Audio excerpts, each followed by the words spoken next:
Vapour pressure. अगर हम यहाँ पे एक क्वेश्चन पहले वेपर प्रेशर को समझने से पहले आपसे पूछते हैं कि यहाँ पे वेपर और यहाँ पे गैस के बीच में क्या अंतर होता है। एक टर्म हम सुनते हैं वेपर, बचपन से सुनते आ रहे हैं, और एक होता है गैस। इन दोनों में क्या अंतर है? तो इन दोनों में अंतर जो है वो ये है कि जैसे हम ऑक्सीजन को कहते हैं जी ये गैस है, नाइट्रोजन को कहते हैं ये गैस है, CO2 को कहते हैं गैस है, लेकिन वाटर को कहते हैं जी इसकी गैसीय स्टेट को हम कहते हैं वेपर है, सल्फर की गैसीय स्टेट को कहते हैं वेपर है, फास्फोरस की गैसीय स्टेट को कहते हैं वेपर है। आखिर गैस और वेपर में अंतर क्या है? What is the difference? तो डिफरेंस ये है कि जो गैसीय स्टेट है वो रूम टेम्परेचर पे गैसीय स्टेट ही रहेगी। कोई भी सब्सटेंस जो रूम टेम्परेचर पे गैसीय स्टेट में एग्जिस्ट करेगा उसको आप गैस कहेंगे। अब नॉर्मल इस समय ऑक्सीजन रूम टेम्परेचर है, इस समय ऑक्सीजन क्या है? गैस है। नाइट्रोजन क्या है? गैस है। कार्बन डाइऑक्साइड क्या है? गैस है। और भी एग्जाम्पल्स हैं आपके सामने। जो रूम टेम्परेचर पे जो भी चीज़ गैसीय स्टेट में एग्जिस्ट कर रही है उसको आप बोलेंगे गैस। और जो हायर टेम्परेचर पे, रूम टेम्परेचर पे तो सॉलिड और लिक्विड है। अब आप वाटर देखो तो ये क्या है? Liquid state. सल्फर क्या है? सॉलिड। Phosphorus solid. लेकिन किसी हायर टेम्परेचर पे जब आप उसको गैसीय स्टेट में कन्वर्ट करते हैं तब आप उसको क्या बोलते हैं? वेपर। समझ में आ गया गैस और वेपर में अंतर? ये कहीं नोट करना चाहें अपने पास कर सकते हैं। फिलहाल हम यहाँ पे वेपर प्रेशर को समझने जा रहे हैं, तो वेपर वर्ड हमें समझ में आना चाहिए कि होता क्या है। अब यहाँ पे हमें वेपर प्रेशर क्या होता है इसको समझते हैं। जैसे ये एक डायग्राम को चेक करिए, यहाँ पे लिक्विड स्टेट में कुछ पार्टिकल्स हैं, वो यहाँ से इवेपोरेट होके गैसीय स्टेट में आपके जा रहे हैं, और क्योंकि वो रूम टेम्परेचर पे लिक्विड है इसीलिए उसकी गैसीय स्टेट को आप क्या कहेंगे? वेपर कहेंगे। एक पर्टिकुलर टेम्परेचर आपने अगर यहाँ पे फिक्स किया हुआ है, बड़ी अच्छी बात है, लेकिन मान लीजिए अगर टेम्परेचर यहाँ पे लगातार आपका इंक्रीज हो रहा है, ऊपर की तरफ जा रहा है, तो रेट ऑफ इवेपोरेशन आपका ग्रेटर हो जाएगा। किससे? Rate of condensation. इवेपोरेशन का मतलब क्या है? पार्टिकल जो ऊपर की तरफ जा रहे हैं, और कंडेंसेशन का मतलब क्या है? ऊपर से नीचे वापस लिक्विड स्टेट में जा रहे हैं। तो जो लिक्विड से गैसीय स्टेट में जा रहा है उसको आप कहेंगे इवेपोरेशन, और ये कंडेंसेशन। लेकिन जब आप टेम्परेचर बढ़ाओगे तो रेट ऑफ इवेपोरेशन बढ़ेगा ना, कंडेंसेशन से। ज़्यादा पार्टिकल, मान लो 10 पार्टिकल यहाँ जा रहे हैं और 3 पार्टिकल नीचे की तरफ आ रहे हैं, तो क्या होगा? ये स्टेट तो बढ़ती जाएगी। और वेपर प्रेशर, जो वेपर स्टेट में जो पार्टिकल्स हैं उनका जो प्रेशर होगा फ्री सरफेस ऑफ लिक्विड पे, उसको क्या कहेंगे? Vapour pressure. तो वेपर प्रेशर क्या होगा? बढ़ता चला जाएगा। तो हमें क्या करना पड़ेगा? टेम्परेचर को कांस्टेंट करना पड़ेगा। अगर हम टेम्परेचर को कांस्टेंट कर देते हैं तो एक समय ऐसा आएगा जब रेट ऑफ इवेपोरेशन बराबर हो जाएगा रेट ऑफ कंडेंसेशन के। यानी कि जितने पार्टिकल ऊपर जा रहे हैं, जैसे ऊपर की तरफ कितने जा रहे हैं? 3, तो नीचे कितने आ रहे हैं? 3। तो रेट ऑफ इवेपोरेशन मतलब जितने पार्टिकल गैसीय स्टेट में जा रहे हैं ऊपर की तरफ, उतने ही पार्टिकल नीचे कंडेंस होकर लिक्विड स्टेट में आ रहे हैं।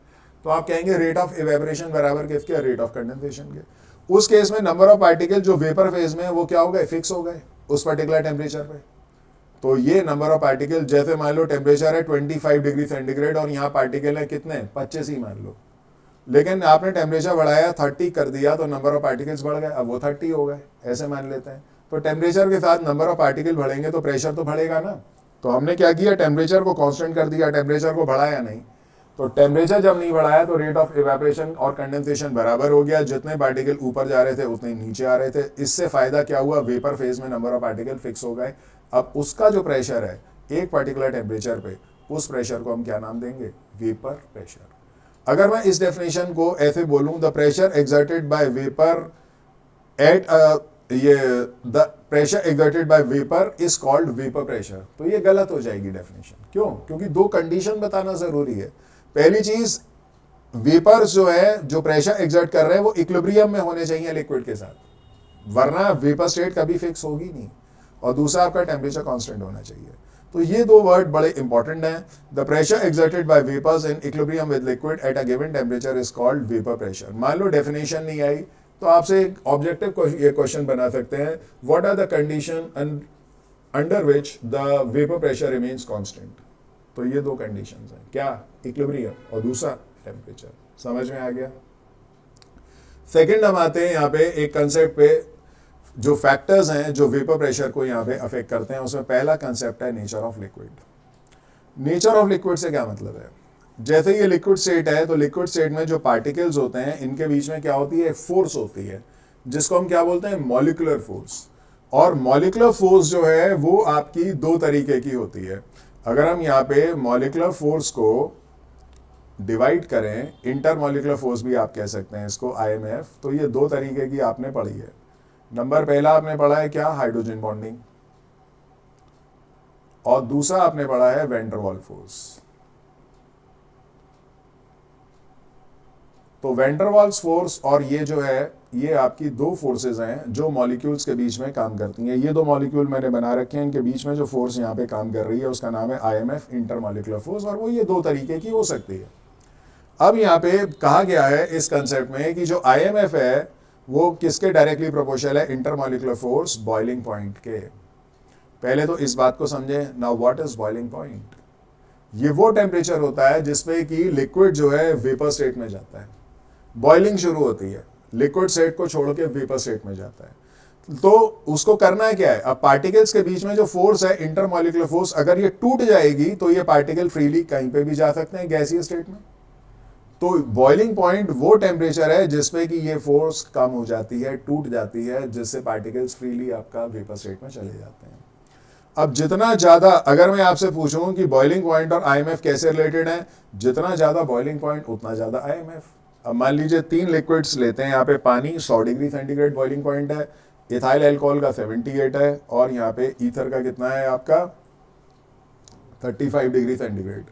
तो ये जो बॉइलिंग पॉइंट है, इनके बेसिस पे अगर मैं इंटरमॉलिक्यूलर फोर्स आपसे पूछता हूं तो आप कैसे बताओगे? इंटरमॉलिक्यूलर फोर्स आप कैसे बताओगे?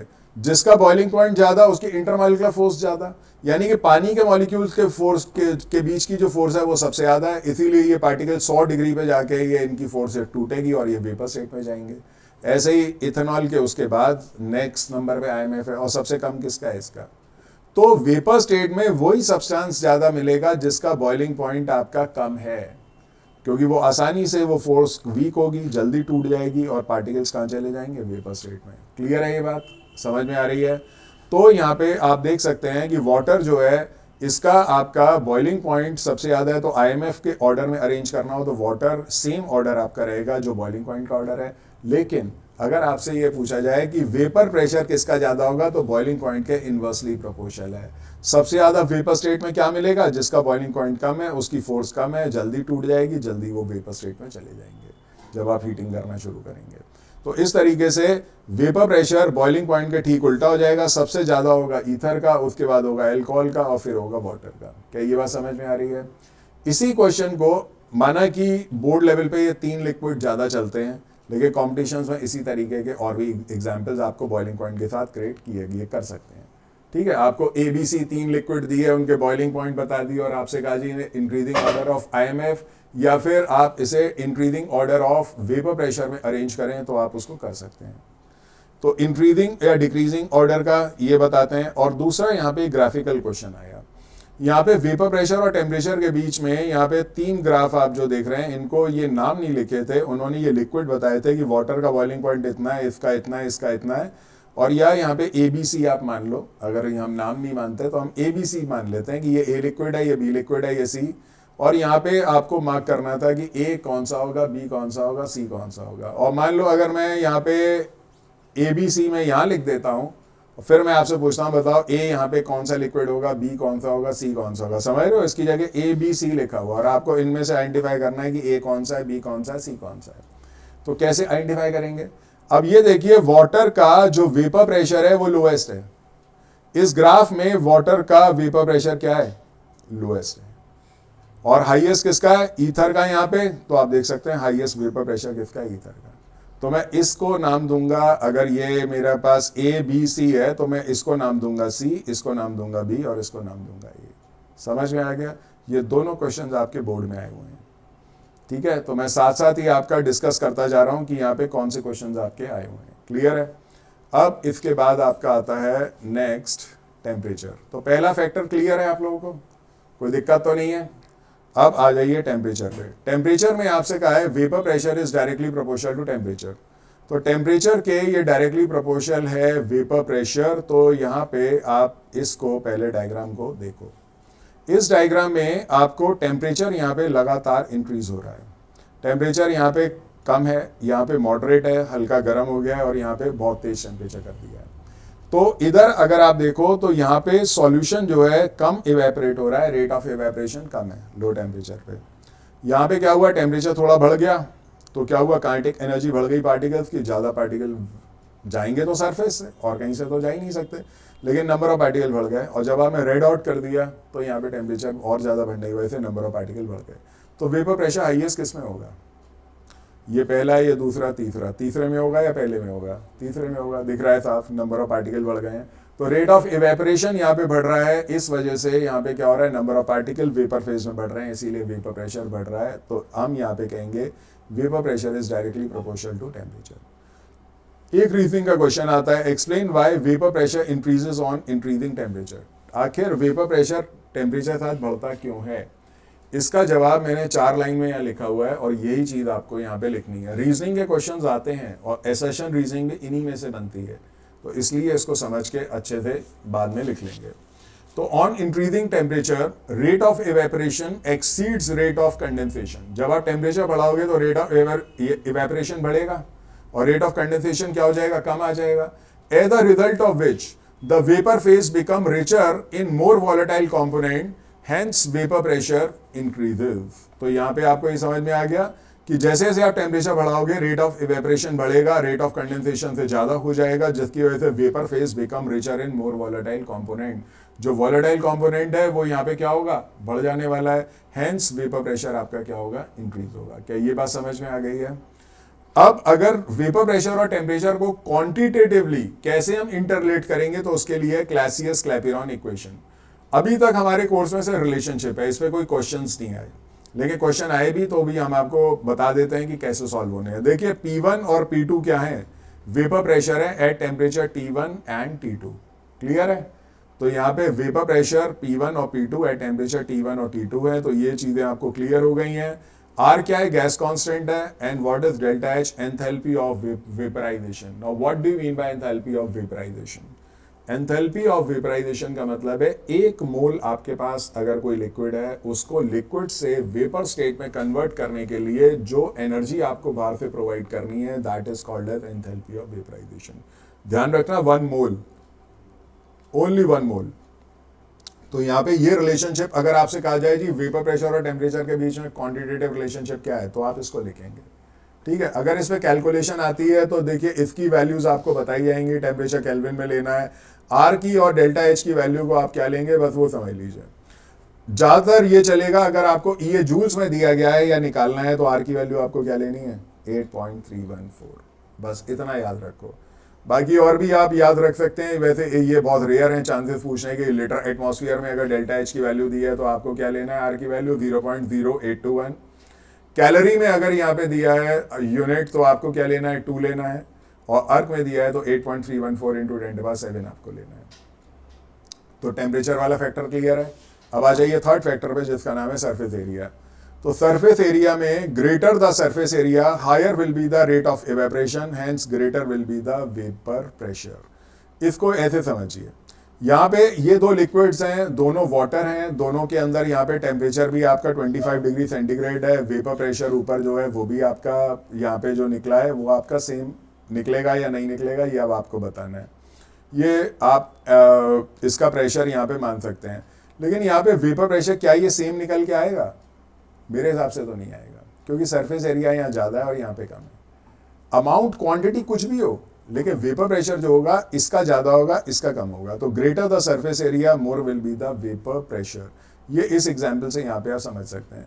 एक और एग्जांपल आपको देता हूं, अगर हम धूप में 1 बाल्टी पानी रख दें तो क्या वो इवेपोरेट हो जाएगी शाम तक? हो सकती है। 5-6 घंटे सुबह के टाइम से धूप 8 बजे से निकली और शाम के 5 बजे तक है, चलो क्या धूप में ये पूरी 1 बाल्टी इवेपोरेट हो जाएगी? नहीं होगी। इसी बाल्टी को अगर फैला दोगे तो कितनी देर में इवेपोरेट हो जाएगी? Hardly 10-15 minute, not more than that, इससे भी कम टाइम लग सकता है। वही है, तो यही चीज है कि सरफेस एरिया अगर आप बढ़ा देते हैं तो यहाँ पे क्या होगा, आपका रेट ऑफ इवेपोरेशन बढ़ जाएगा। तो यहाँ समराइज करते हैं, वेपर प्रेशर क्या था, हमने क्या पढ़ा है। तो वेपर प्रेशर था यहाँ पे पहला पॉइंट कि ये इक्विलिब्रियम और कांस्टेंट टेम्परेचर पे जो वेपर्स का प्रेशर होता है, दूसरा नेचर ऑफ लिक्विड में हमने ये वाला कंसेप्ट पढ़ा, IMF directly proportional to boiling point, inversely proportional to vapour pressure.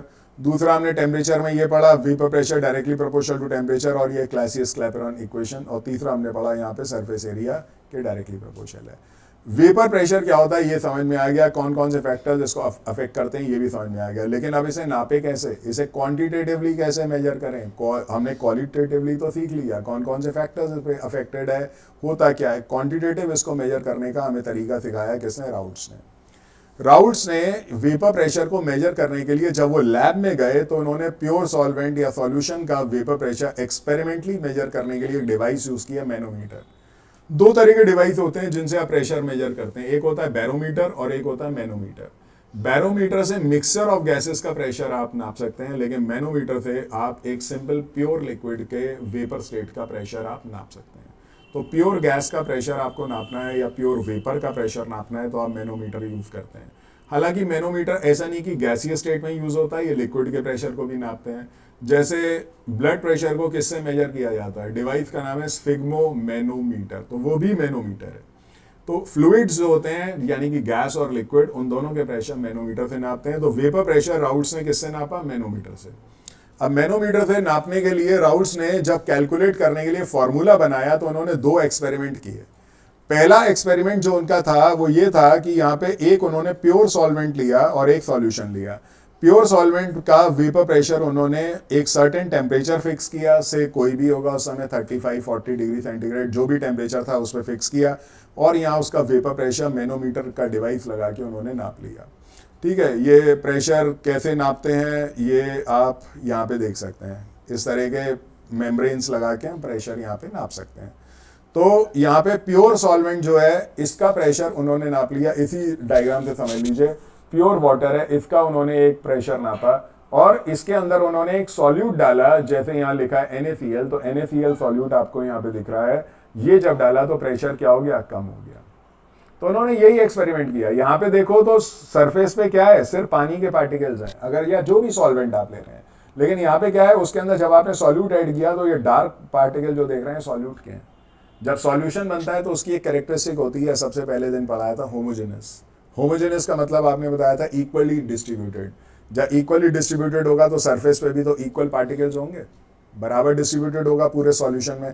तो सरफेस पे यहाँ पे क्या हुआ, वॉलेटाइल कंपोनेंट आपके डिक्रीज कर गए और यहाँ पे वॉलेटाइल कंपोनेंट मैक्सिमम है। वॉलेटाइल कंपोनेंट की जगह किसने ले ली, सॉल्यूट ने। और सॉल्यूट क्या होते हैं, नॉन वॉलेटाइल। अब आप नमक चीनी अगर डालोगे तो ये तो वेपर स्टेट में जाएंगे नहीं, जाएगा क्या, पानी जाएगा। तो पानी जो है या जो भी सॉल्वेंट है उसकी कंसंट्रेशन कम होने की वजह से वेपर प्रेशर यहाँ पे क्या हो गया, कम। तो आप देख सकते हैं कि यहाँ पे भी वेपर प्रेशर की रीडिंग में असर आ रहा है। सरफेस पे अगर आप देखो तो यहाँ पे प्योर वाटर है, लेकिन यहाँ पे वाटर के साथ साथ क्या आ गया, जब आपने सॉल्यूट डाला तो सॉल्यूट के पार्टिकल्स आ गए जो क्या थे, नॉन वॉलेटाइल। रीजनिंग का एक क्वेश्चन बनता है कि आखिर वेपर प्रेशर यहाँ पे उन्होंने जब भी नापा तो vapour pressure of pure solvent को उन्होंने P0 नाम दिया, वेपर प्रेशर ऑफ सॉल्यूशन को उन्होंने PS नाम दिया, और हमेशा ये P0 ग्रेटर देन PS। उन्होंने तरह तरह के यहाँ पे सॉल्यूट डाल के देख लिए, लेकिन सॉल्यूट नॉन वॉलेटाइल लिए, जैसे कभी ग्लूकोज लिया, कभी शुगर लिया, कभी सॉल्ट ली, कभी यूरिया लिया, कभी कुछ और फ्रक्टोस ले लिया। तो लेकिन हर केस में P0 ग्रेटर देन PS था। अब P0 ग्रेटर देन PS क्यों होता है, इस पर रीजनिंग का क्वेश्चन बनता है। तो रीजनिंग का क्वेश्चन यहाँ पे ये आप जस्टिफाई कर सकते हैं कि vapour pressure of solution is lower than that of pure solvent. Vapour pressure of solution यानी कि PS is lower than that of pure solvent. Reason इसका ये है because some solvent molecules in solution are replaced by non volatile solute molecule. देखिए solute जो solvent के particle थे उनको रिप्लेस किसने कर दिया, सॉल्यूट ने। As a result of which concentration, ये जो टर्म है ये लाइन बड़ी इंपॉर्टेंट है, concentration of volatile component decreases on free surface of liquid. तो यहाँ पे फ्री सरफेस पे कंसेंट्रेशन ऑफ वॉलेटाइल कंपोनेंट आपकी डिक्रीज हो गई। आप देख सकते हैं पानी के मॉलिक्यूल यहाँ पे ज्यादा हैं, यहाँ पे कम हो गए, जिसकी वजह से वेपर प्रेशर क्या हो गया, कम हो गया। क्या ये बात समझ में आ रही है? तो एक्सपेरिमेंट 1 का एक ही कंक्लूजन था, P0 ग्रेटर देन PS, यानी कि vapour pressure of pure solvent greater than vapour pressure of solution. अब आते हैं दूसरे एक्सपेरिमेंट पे। एक्सपेरिमेंट 2 में उन्होंने दो सॉल्यूशन लिए, यहाँ कोई प्योर सॉल्वेंट नहीं है, दो सॉल्यूशन है, पीछे सॉल्वेंट और सॉल्यूशन था। दो सॉल्यूशन में यहाँ पे शुगर, ए सॉल्यूशन में शुगर 20 ग्राम है, पानी कितना है 80 ग्राम, और यहाँ पे सॉल्यूशन बी के अंदर शुगर कितना है 40 ग्राम और वाटर कितना है 60 ग्राम। आपको कंक्लूजन मैंने बताया हुआ है, उन्होंने मैनोमीटर लगाया और नाप लिया वेपर प्रेशर पीए बड़ा है या पीबी के, बता सकते हैं क्यों? रीजन क्या है कि पीए ग्रेटर देन पीबी था? रीजन यहाँ पे ये है कि वॉलेटाइल कंपोनेंट यहाँ पे ज्यादा है। भाई शुगर तो इवेपोरेट नहीं होगी, वॉलेटाइल कंपोनेंट यहाँ पे कितना है 80 है और यहाँ पे कितना है 60 ग्राम है, तो वेपर स्टेट में सबसे ज्यादा किसके पार्टिकल होंगे? पानी के। इस केस में that's why vapour pressure PA will be greater than PB. इन दो एक्सपेरिमेंट से कुछ कंक्लूजन्स उन्होंने ड्रॉ किए और ये देखा कि दोनों एक्सपेरिमेंट्स के अंदर एक बात साबित हो गई कि वेपर प्रेशर ऑफ सॉल्यूशन, जैसे यहाँ पीए और पीबी है, डायरेक्टली प्रोपोर्शनल किसके है? Concentration of volatile component. यहाँ पे कंसंट्रेशन ऑफ वॉलेटाइल कंपोनेंट ज्यादा है, यहाँ पे कम है, और पीछे वाले केस में भी आप देख लीजिए, यहाँ पे पी नॉट में कंसंट्रेशन ऑफ वॉलेटाइल कंपोनेंट ज्यादा है, यहाँ पे कम है। तो उन्होंने एक कंक्लूजन ये निकाला कि vapour pressure of solution directly proportional किसके होगा? कंसंट्रेशन ऑफ वॉलेटाइल कंपोनेंट के।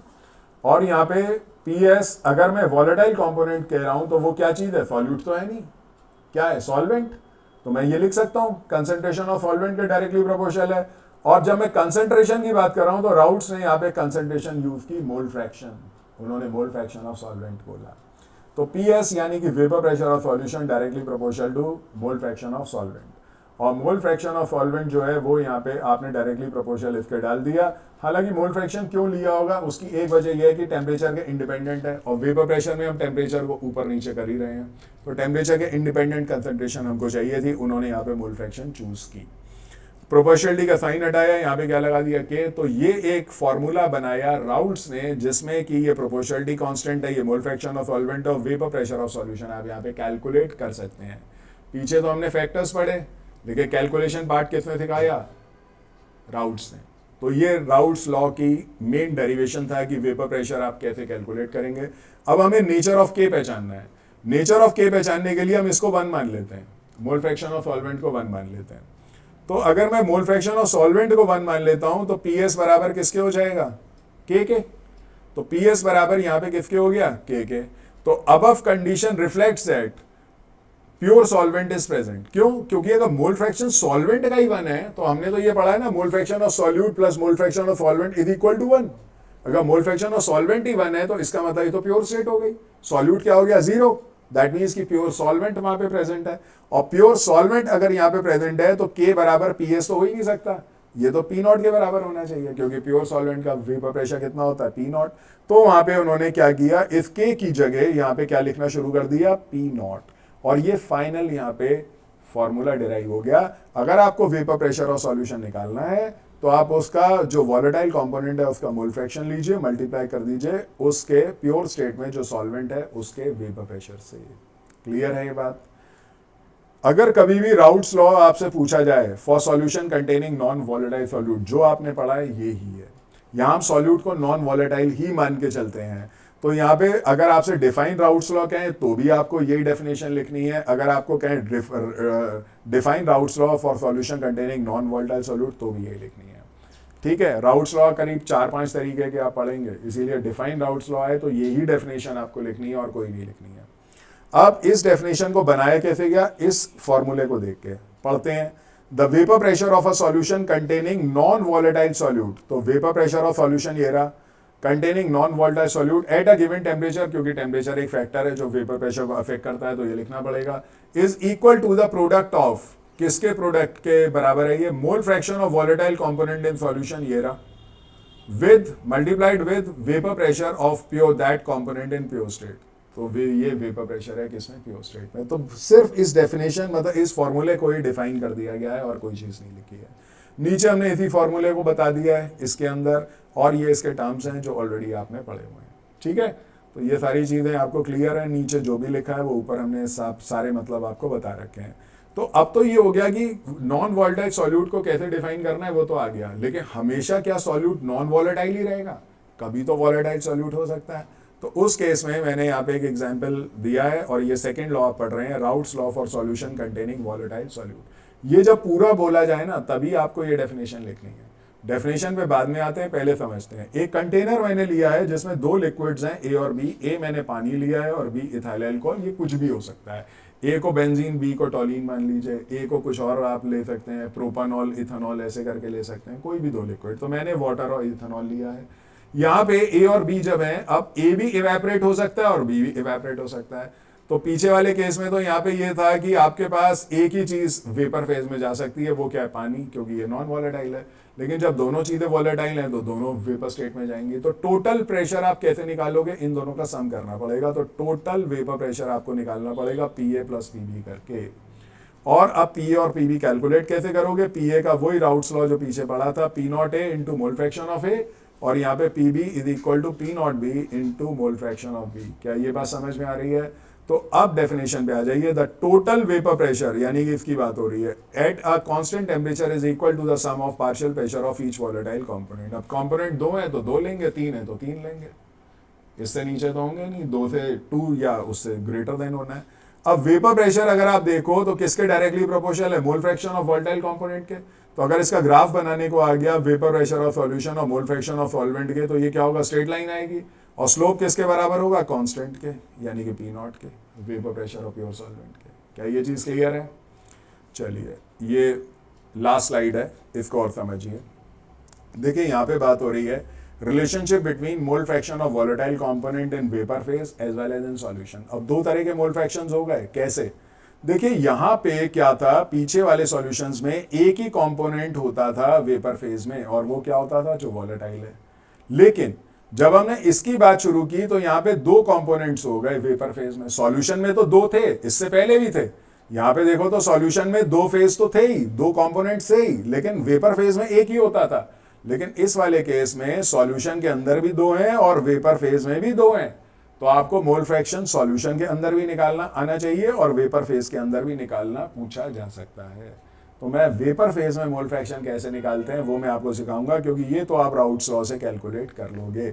अगर आपको ये डेटा पता है, ये पता है, तो मोल फ्रैक्शन इन सॉल्वेंट आप निकाल सकते हो। तो यहाँ पे सॉल्यूशन में तो रिलेशनशिप में अकॉर्डिंग टू राउट्स लॉ, अगर मुझे यहाँ पे पीए को मेजर करना है तो पीए के लिए मैं क्या फॉर्मूला लिखूंगा, PA is equal to P nought A into mole fraction of A. Mole fraction of A यहाँ पे क्या है, mole fraction of A component in solution. तो सॉल्यूशन के अंदर निकालने का ये फॉर्मूला राउट्स लॉ आपको मदद करेगा। Mole fraction in solution, vapour pressure हम ए का ही नाप रहे हैं, लेकिन अब अगर मैं यहाँ पे वेपर प्रेशर नापना चाहता हूँ डेल्टन्स लॉ पार्शियल प्रेशर से, तो डेल्टन्स लॉ पार्शियल प्रेशर ये कहता है, डेल्टन्स लॉ पार्शियल प्रेशर, जैसे मान लीजिए नाइट्रोजन है, नाइट्रोजन एयर में है और नाइट्रोजन का प्रेशर मुझे निकालना है, तो टोटल एटमॉस्फेरिक प्रेशर कितना होता है, 1 एटमॉस्फेयर। एक एटमॉस्फेरिक प्रेशर ही तो आ रहा है ऊपर से, या 760 mm ऑफ मरकरी आप इसे बोलते हैं। तो ये जो प्रेशर आ रहा है, इसका में नाइट्रोजन का कितना पार्ट है वो मुझे निकालना है 1 एटमॉस्फेरिक प्रेशर में 760 mm में। तो मैं क्या करूंगा, सबसे पहले मैं यहाँ लूंगा number of moles of nitrogen, nitrogen के कितने मोल्स हैं एयर में, डिवाइडेड बाय टोटल मोल्स, मतलब नाइट्रोजन के प्लस कार्बन डाइऑक्साइड के प्लस ऑक्सीजन के, इन सब के मोल्स जोड़ूंगा, total mole into total pressure कितना है, 1 एटमॉस्फेयर। अब मुझे अगर पार्शियल प्रेशर ऑफ ए निकालना है तो मुझे नंबर ऑफ मोल्स ए चाहिए, कहां पे, वेपर फेज में, सॉल्यूशन के अंदर नहीं, वेपर फेज में नंबर ऑफ मोल्स ए कितने हैं। तो number of moles of A divided by total moles A और बी दोनों के, तो ये हो गया आपका total moles into total pressure. ये कहां से आया आपका, इन दोनों को प्लस करके, ये टोटल प्रेशर हो गया। क्या ये बात समझ में आ रही है? तो टोटल प्रेशर आप कहां से निकाल रहे हैं, पीछे ये दिया हुआ है, और number of moles of A component आप निकाल रहे हैं, बे दोनों को प्लस करके टोटल मोल्स आ जाएंगे। और जिसका वेपर प्रेशर आपको चाहिए, पार्शियल प्रेशर अगर आपको निकालना है तो पार्शियल प्रेशर डेल्टन्स लॉ से, तो partial pressure of A equal to Na upon N2 into total pressure. समझ में आ गई ये बात? अब यहाँ पे इसको बताइए, इसको क्या कहेंगे हम, Na अपॉन Nt को हम क्या कहेंगे, number of moles of given component divide by total moles, mole fraction ही तो होता है। और ये वेपर फेज में निकाला है हमने, गैसियस स्टेट में निकाला है, ये हमने यहाँ पे निकाला है, सॉल्यूशन के अंदर तो निकाला नहीं है। तो ये यहाँ पे इसको मैंने एक नाम दे दिया Ya, यानी कि mole fraction in vapour phase, और मैंने इसकी जगह यहाँ पे क्या लिखना शुरू कर दिया, Ya। तो ये देखिए ये फॉर्मूला आ गया।